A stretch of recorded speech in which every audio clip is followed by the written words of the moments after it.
బంధువులందరం కలిసి మేము ఎటువంటి ఆటంకం లేకుండా ఎటువంటి ఇబ్బందికరం లేకుండా ప్రశాంతంగా జరుపుకుంటుంటే దానికి పోలీసు వాళ్ళు వచ్చి మీరు కావాలని లేట్ చేస్తున్నారు, ఆడ మసీదుకి ఎమర్జెంట్ టైం అయిపోతుంది, మిమ్మల్ని పంపివు, మీరు పోయేదాకా మేము 9 గంటల దాకా ఇక్కడే ఆపుతాము, మీకు చేతనైంది మీరు చేసుకోండి అని చెప్పడంతో మేము హిందూ బంధువులందరం ఏకమయ్యి మా యొక్క హిందూ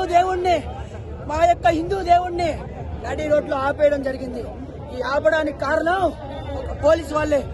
అవతల సైడ్ ఉన్న ముస్లిం బంధువులందరూ మీరు రాండి, మేము మజ్జిగ తయారు చేసి పెట్టున్నాం, మేము బాయ్ అంటుంటే దానికి ప్రశాంతంగా జరిగే జగన్నాథ రథయాత్రని ఒక అలిగేషన్ లాగా క్రియేట్ చేసిన పోలీసులు గారు మీరు దయచేసి మమ్మల్ని మందించండి.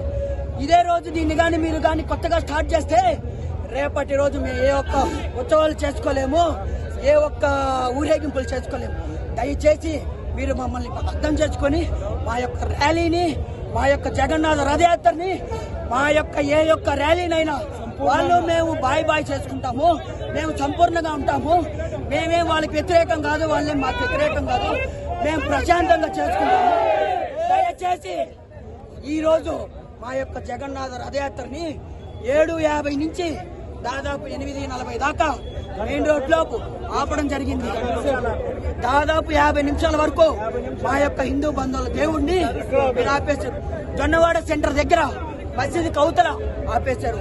అయ్యా మాకు ఇంకా 20 నిమిషాల టైం ఉంది, మేము వెళ్ళిపోతాము, మేము స్పీడ్గా వెళ్ళిపోతాము, అప్పటికి 40 నిమిషాల టైం ఉంది, మేము ఏమాత్రం మిమ్మల్ని ఒప్పుకోము, మీరు బాలేరు, కావాలని మీకు మేము అలిగేషన్ క్రియేట్ చేస్తామనే విధంగా ఈ యొక్క పోలీస్ బంధువులు ఆపడం వల్ల మేము ఈ యొక్క నిరసన తెలుపుతున్నాం.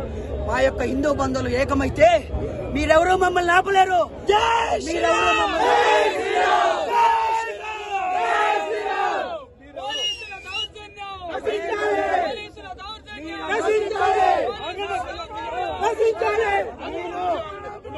మీరు ఎంత మమ్మల్ని ఆపాలనుకున్నా మా హిందూ బంధువులని, మా యొక్క దేవుళ్ళ ఊరేగింపుల్ని, మేము హిందూ బంధువులమే, మేమంతా హిందూ బంధువులం ఏకమై మేము జగన్నాథ రథయాత్ర చేసుకుంటుంటే దాంట్లో మీరు కావాలని అలిగేషన్ క్రియేట్ చేశారు.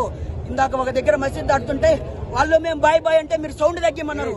మేము అప్పటికి గమ్ముకున్నాం, ఇంకా 30 నిమిషాలు టైం ఉంది సార్, మేము వెళ్ళిపోతాం సార్ అంటే మమ్మల్ని ఏమాత్రం ఒప్పుకోకుండా మా యొక్క దేవుణ్ణి మీరు అరగంట సేపు ఆపేస్తున్నారు. అందుకని